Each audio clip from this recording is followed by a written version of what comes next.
मुगल वंश। मुगल भी फारसी Mughal, Mongol, Turkic Mongol मूल के मुस्लिम राजवंश जिन्होंने 16वीं शताब्दी की शुरुआत से 18वीं शताब्दी के मध्य तक अधिकांश उत्तरी भारत पर शासन किया।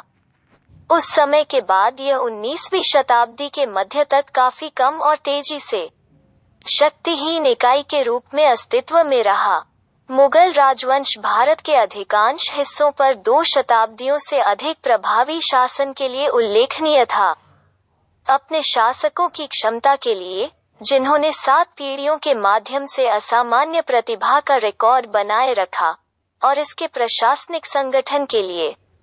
एक और अंतर मुगलों का, जो मुस्लिम थे, हिंदुओं और मुसलमानों को एक संयुक्त भारतीय राज्य में एकीकृत करने का प्रयास था। बाबर और मुगलों की स्थापना। राजवंश की स्थापना बाबर नाम के एक चगताई तुर्क एक राजकुमार, शासनकाल 1526 से 30 तक ने की थी, जो अपने पिता की ओर से तुर्क विजेता तैमूर तामेलिन के वंशज थे और मंगोल शासक चंगेज खान के दूसरे पुत्र चगताई से, अपनी माता की ओर से वंशज थे।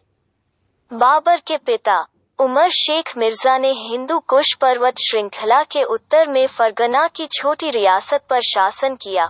बाबर को 1494 में कम उम्र में रियासत विरासत में मिली। 1504 में उसने काबुल और गजनी पर विजय प्राप्त की और वहां खुद को स्थापित किया। 1511 में उसने समरकंद पर कब्जा कर लिया, केवल यह महसूस करने के लिए कि ईरान में दुर्जय सफविद राजवंश और मध्य एशिया में उज़्बेकों के साथ उसे अपने स्वयं के साम्राज्य के लिए भारत की ओर दक्षिण पूर्व की ओर मुड़ना चाहिए। एक तैमूर के रूप में बाबर की पंजाब पर नजर थी, जिसका एक हिस्सा तैमूर का था। उन्होंने वहां के आदिवासी आवासों में कई भ्रमण किए। 1519 और 1524 के बीच जब उन्होंने भेरा, सियालकोट और लाहौर पर आक्रमण किया तो उन्होंने हिंदुस्तान को जीतने के लिए अपना निश्चित इरादा दिखाया, जहां राजनीतिक परिदृश्य ने उनके साहसिक कार्य का समर्थन किया। पंजाब को सुरक्षित करने के बाद बाबर दिल्ली की ओर बढ़ा। दिल्ली के कई रईसों का समर्थन हासिल किया। उसने दिल्ली के सुल्तान इब्राहिम लोदी की 2 अग्रिम टुकड़ी को हराया और पानीपत की पहली लड़ाई में सुल्तान की मुख्य सेना से मुलाकात की। अप्रैल 1526 तक वो दिल्ली और आगरा पर नियंत्रण कर चुका था और उसके पास हिंदुस्तान को जीतने की चाबियां थीं। हालांकि मेवाड़ के राणा सांगा के नेतृत्व में राजपूत संघ ने उत्तर भारत में अपनी शक्ति को पुनर्जीवित करने की धमकी दी। बाबर ने राणा के खिलाफ एक अभियान का नेतृत्व किया और फतेहपुर सीकरी, मार्च 1527 के पास खानुआ में राणा की सेना को एक बार फिर से सैनिकों की कुशल स्थिति के माध्यम से कुचल दिया। इसके बाद बाबर ने चंदेरी के राजपूतों को अपने अधीन करने के लिए अपने अभियान जारी रखे। जब अफगान विद्रोहियों ने उसे पूर्व की ओर मोड़ दिया, तो उसे अन्य लोगों के अलावा अफगानों और बंगाल के सुल्तान की संयुक्त सेना से 1529 में घाघरा, वाराणसी में लड़ना पड़ा। बाबर ने लड़ाइयां जीत ली, लेकिन वहां भी अभियान, जैसे दक्षिणी सीमाओं पर था, अधूरा रह गया। मध्य एशिया में विकास और बाबर के खराब स्वास्थ्य ने उसे पीछे हटने के लिए मजबूर कर दिया। दिसंबर 1530 में लाहौर के पास उनकी मृत्यु हो गई। हुमायूं बाबर के बेटे हुमायूं को साम्राज्य के तथ्य के बजाय आशा विरासत में मिली, क्योंकि पानीपत 1527 और घाघरा 1529 में मुगल जीत से अफगानों और राजपूतों को केवल संयमित किया गया था, लेकिन मुगल वर्चस्व के साथ सामंजस्य स्थापित नहीं किया गया था। गुजरात के बहादुर शाह, अफगान और मुगल प्रवासियों द्वारा प्रोत्साहित, ने राजस्थान में मुगलों को चुनौती दी और हालांकि हुमायूं ने 1535 में गुजरात पर कब्जा कर लिया, लेकिन वहां का खतरा 1537 में बहादुर की मृत्यु के साथ ही समाप्त हो गया। बिहार और बंगाल में उनकी शक्ति। उसने 1539 में चौसा में और 1540 में कन्नौज में हुमायूं को हराकर उसे भारत से निकाल दिया। 1544 में ईरान पहुंचकर हुमायूं को शाह द्वारा सैन्य सहायता प्रदान की गई और कंधार पर विजय प्राप्त की 1545 और अपने ही विश्वासघाती भाई कामरान से 3 बार काबुल पर कब्जा कर लिया। अंतिम बार 1550 में वंशजों के बीच गृह युद्धों का लाभ उठाते हुए हुमायूं ने फरवरी 1555 में लाहौर पर कब्जा कर लिया और सरहिंद में पंजाब के विद्रोही अफगान गवर्नर सिकंदर सीर को हराने के बाद उसने जुलाई में दिल्ली और आगरा को पुनः प्राप्त कर लिया। हुमायूं अपने पुस्तकालय की सीढ़ी से गिरकर गंभीर रूप से घायल हो गया था। दिल्ली में उनका मकबरा उनकी मृत्यु के कई वर्षों बाद बनाया गया। महान मुगल वास्तुशिल्प उत्कृष्ट कृतियों में से पहला है। इसे 1993 में यूनेस्को की विश्व धरोहर स्थल नामित किया गया था। अकबर महान और साम्राज्य का सुदृढ़ीकरण। हुमायूं की मृत्यु के कुछ महीनों के भीतर उसके राज्यपालों ने कई महत्वपूर्ण शहरों और क्षेत्रों को खो दिया, जिसमें दिल्ली भी शामिल था। हेमू, एक हिंदू मंत्री जिसने अपने लिए सिंहासन का दावा किया था। हुमायूं के बेटे अकबर शासनकाल 1556-1605 ने रीजेंट बायराम खान के मार्गदर्शन में पानीपत की दूसरी लड़ाई 1556 में हेमू को हराया, जिसने दिल्ली के लिए मार्ग की कमान संभाली और इस तरह हिंदुस्तान में ज्वार को मुगल राजवंश के पक्ष में बदल दिया। हालांकि अकबर को एक साम्राज्य विरासत में मिला था, लेकिन वो एक अत्यंत सक्षम शासक साबित हुआ। विशाल क्षेत्रों के उनके विस्तार और अवशोषण ने उत्तरी और मध्य भारत के कुछ हिस्सों में एक साम्राज्य स्थापित किया। 1605 में उनकी मृत्यु के बाद साम्राज्य अफगानिस्तान से बंगाल की खाड़ी तक और दक्षिण की ओर, जो अब गुजरात राज्य और उत्तरी दक्कन क्षेत्र प्रायद्वीपीय भारत तक फैला हुआ है। साम्राज्य को संचालित करने के लिए उसने जो राजनीतिक, प्रशासनिक और सैन्य संरचनाएं बनाई, वे 1 और 1.5 सदी तक इसके निरंतर अस्तित्व के पीछे मुख्य कारक थीं। अकबर की सरकार की उल्लेखनीय विशेषताओं में से एक हिंदू और विशेष रूप से राजपूत की भागीदारी थी। मुगल सेवा में राजपूत राजकुमारों ने सेनापतियों और प्रांतीय गवर्नरों के रूप में सर्वोच्च रैंक प्राप्त की। तीर्थयात्रियों के कराधान और सैन्य सेवा के बदले गैर मुसलमानों जजिया द्वारा देय कर को समाप्त करके गैर मुसलमानों के खिलाफ भेदभाव को कम किया गया था। फिर भी अकबर अपने प्रशासन में सभी स्तरों पर हिंदुओं का सहयोग प्राप्त करने में किसी भी पिछले मुस्लिम शासक की तुलना में कहीं अधिक सफल रहा। उसके प्रदेशों के और विस्तार ने उन्हें नए अवसर दिए। उबड़-खाबड़ पहाड़ी राजपूताना क्षेत्र में रहने वाले उत्साही स्वतंत्र हिंदू राजपूतों का समावेश सुलह और विजय की नीति के माध्यम से हुआ। जब 1562 में अंबर, अब जयपुर के राजा बिहारी मल ने उत्तराधिकार के विवाद की धमकी दी, तो अकबर को अपनी बेटी की शादी की पेशकश की। अकबर ने प्रस्ताव स्वीकार कर लिया। राजा ने अकबर की आधिपत्य को स्वीकार किया और उसके पुत्र अकबर की सेवा में सफल हुए। अकबर ने अन्य राजपूत प्रमुखों के प्रति उसी सामंती नीति का पालन किया। उन्हें अपने पैतृक क्षेत्रों पर कब्जा करने की इजाजत थी, बशर्ते कि वे अकबर को सम्राट के रूप में स्वीकार करते थे, श्रद्धांजलि अर्पित करते थे, आवश्यकता पड़ने पर सैनिकों की आपूर्ति करते थे और उसके साथ विवाह गठबंधन समाप्त करते थे। सम्राट की सेवा उनके और उनके पुत्रों के लिए भी खोल दी गई थी, जिससे उन्हें आर्थिक पुरस्कार के साथ साथ सम्मान भी मिलता था। हालांकि अकबर ने उन लोगों पर कोई दया नहीं दिखाई जिन्होंने उसकी सर्वोच्चता को स्वीकार करने से इनकार कर दिया था। मेवाड़ में लंबी लड़ाई के बाद अकबर ने 1568 में चित्तौड़, अब चित्तौड़गढ़ के ऐतिहासिक किले पर कब्जा कर लिया और इसके निवासियों का नरसंहार किया। इस बीच अकबर को अपने अब मुख्य रूप से गैर मुस्लिम विषयों से सक्रिय समर्थन प्राप्त करते हुए एक मुस्लिम शासक के रूप में अपनी स्थिति बनाए रखने के लिए एक तरीके की आवश्यकता थी। जजिया को रद्द करने के अलावा उन्होंने युद्ध के कैदियों को जबरन इस्लाम में परिवर्तित करने की प्रथा को समाप्त कर दिया और हिंदुओं को अपने प्रमुख विश्वास पात्र और नीति निर्माताओं के रूप में प्रोत्साहित किया। अपनी गैर सांप्रदायिक नीतियों को वैध बनाने के लिए उन्होंने 1579 में एक सार्वजनिक आदेश जारी किया जिसमें मुस्लिम धार्मिक विद्वानों और न्यायविदों के शरीर के ऊपर मुस्लिम धार्मिक मामलों में सर्वोच्च मध्यस्थ होने का अधिकार घोषित किया गया था, जिसे अकबर उथला मानते थे। उन्होंने तब तक धार्मिक अनुदानों के प्रशासन में सुधार के लिए कई कड़े कदम उठाए थे, जो अब हिंदू पंडितों, जैन और ईसाई मिशनरियों और पारसी पुजारियों सहित सभी धर्मों के विद्वान और धर्मपरायण लोगों के लिए उपलब्ध थे।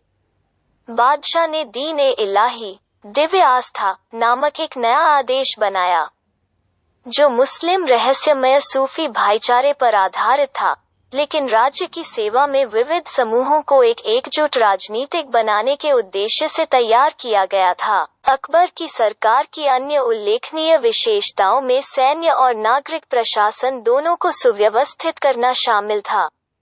उन्होंने अपने अधिकार के तहत एक मानक प्रणाली में सैन्य रैंकों को समेकित किया और रैंक धारकों, मनबदारों पर नियमित जांच ने उनके दायित्वों और उनकी आय के बीच एक उचित संबंध सुनिश्चित किया।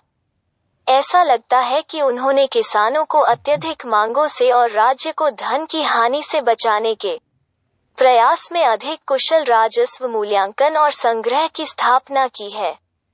अपने शासनकाल के अंत में अकबर ने विजय के एक नए दौर की शुरुआत की। 1586 में कश्मीर क्षेत्र, 1591 में सिंध और 1595 में कंधार, अफगानिस्तान पर कब्जा कर लिया गया था। मुगल सेना अब विंध्य रेंज के दक्षिण में दक्कन में चली गई। 1601 तक खानदेश, बरार और अहमदनगर के कुछ हिस्से को अकबर के साम्राज्य में शामिल कर लिया गया था। उनके अंतिम वर्ष उनके पुत्र राजकुमार सलीम, बाद में सम्राट जहांगीर, के विद्रोही व्यवहार से परेशान थे, जो सत्ता के लिए उत्सुक थे। जहांगीर और नूरजहां अकबर के बेटे जहांगीर 1605-27 के शासनकाल ने अपने पिता की प्रशासनिक व्यवस्था और हिंदू धर्म के प्रति उनकी सहिष्णु नीति दोनों को जारी रखा। अपने आप में उनकी सबसे महत्वपूर्ण उपलब्धि मेवाड़ के साथ संघर्ष की समाप्ति थी, एक राजपूत रियासत जो अकबर की अधीनता से बच गई थी। इसके राणा ने जहांगीर को अधिपति के रूप में स्वीकार किया, लेकिन अन्य रियासतों की तुलना में अधिक स्वतंत्रता बनाए रखी। 1611 में उन्होंने मेहर अल नेसा से शादी की, जिसे बाद में नूरजहां के नाम से जाना गया। उनके तीसरे बेटे राजकुमार खुर्रम, बाद में सम्राट शाहजहां, ने अगले वर्ष अपनी भतीजी अर्जीमंद बनी बेगम मुमताज महल से शादी की।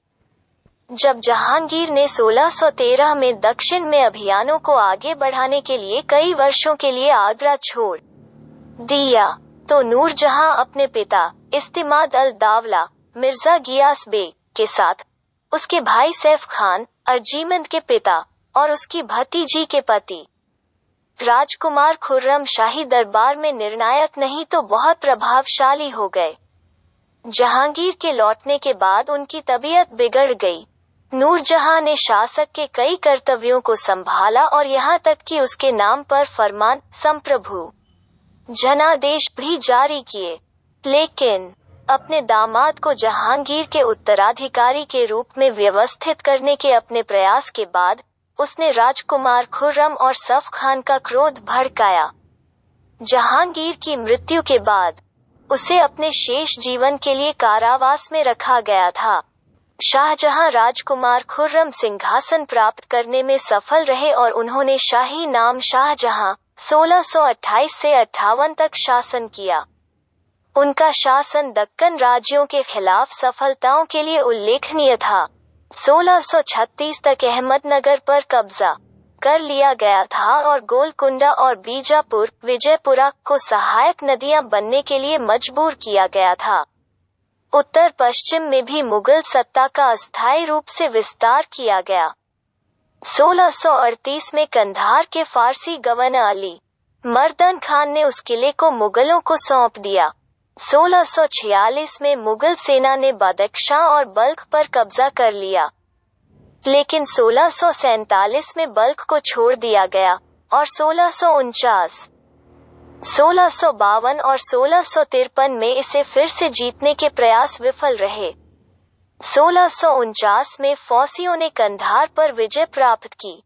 शाहजहां ने 1648 में अपनी राजधानी को आगरा से दिल्ली स्थानांतरित कर दिया, जिससे वहां शाहजहानाबाद का नया शहर बना। शाहजहां को निर्माण के लिए लगभग अतृप्त जुनून था। देखें शाहजहां काल की वास्तुकला।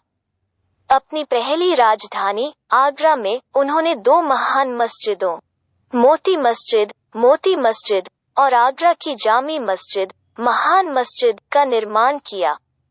ताजमहल आगरा में भी उनके शासनकाल की उत्कृष्ट कृति है और उनकी पत्नी अर्जुमंद मुमताज महल की याद में बनवाया गया था। दिल्ली में शाहजहां ने एक विशाल किला महल परिसर का निर्माण किया जिसे लाल किला कहा जाता है, और साथ ही एक और जामी मस्जिद, जो भारत की बेहतरीन मस्जिदों में से एक है। शाहजहां का शासनकाल भी महान साहित्यिक गतिविधियों का काल था और चित्रकला और सुलेख की कलाओं की उपेक्षा नहीं की गई थी। उनका दरबार बहुत धूमधाम और भव्यता का था और उनके गहनों का संग्रह शायद दुनिया में सबसे शानदार था। लेकिन बल्ख और बदख्शां के खिलाफ उनके अभियान और कंधार को पुनर्प्राप्त करने के उनके प्रयासों ने साम्राज्य को दिवालिया होने के कगार पर ला दिया। औरंगजेब सितंबर 1657 में जब शाहजहां बीमार पड़ गया तो उसके पुत्र दारा शुजाम, औरंगजेब और मुराद ने सिंहासन की मांग की।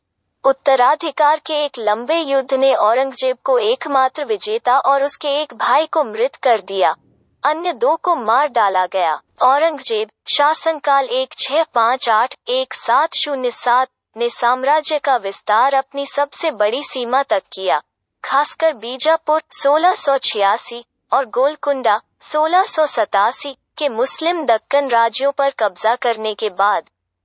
लेकिन उनकी राजनीतिक और धार्मिक असहिष्णुता ने भी इसके पतन के बीज रखे। अपने लंबे शासनकाल के पहले दशकों में औरंगजेब ने अपने पूर्ववर्तियों के विजय के नुस्खे को जारी रखा, अपने दुश्मनों को हराना, उनका मेल मिलाप करना और उन्हें शाही सेवा में रखना। इस प्रकार मराठा प्रमुख शिवाजी को 1666 में अपनी हार के लिए मजबूर किया गया था। बाद में उसी वर्ष हालांकि वो मुगल दरबार से बच निकले और मुगल साम्राज्य को नए सिरे से चुनौती दी। 1674 में उनका विस्तृत राज्याभिषेक हिंदू धार्मिक अभिषेक के साथ पूरा हुआ। कई हिंदुओं को उनके उद्देश्य के लिए लामबंद किया। उनके सफल उदय ने दक्कन में मुस्लिम सुल्तानों का ध्यान और सहयोग भी प्राप्त किया।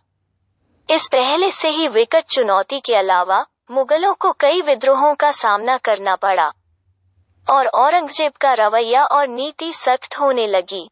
उन्होंने हिंदुओं को सार्वजनिक कार्यालय से बाहर कर दिया और उनके स्कूलों और मंदिरों को नष्ट कर दिया, जबकि पंजाब के सिखों के उनके उत्पीड़न ने उस संप्रदाय को मुस्लिम शासन, विशेषकर गुरु गोविंद सिंह के नेतृत्व में, के खिलाफ कर दिया और राजपूतों, सिखों और मराठों के बीच विद्रोह कर दिया।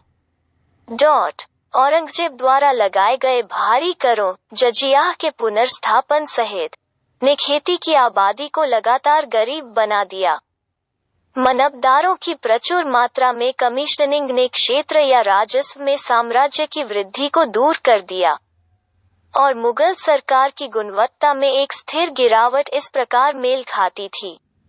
संगत आर्थिक गिरावट। जब 1707 में औरंगजेब की मृत्यु हुई तो वो दक्कन के मराठों को कुचलने में विफल रहा था। उसका अधिकार उसके पूरे प्रभुत्व में विवादित था और मुगल शासन अपने ही वजन के तहत ढह रहा था।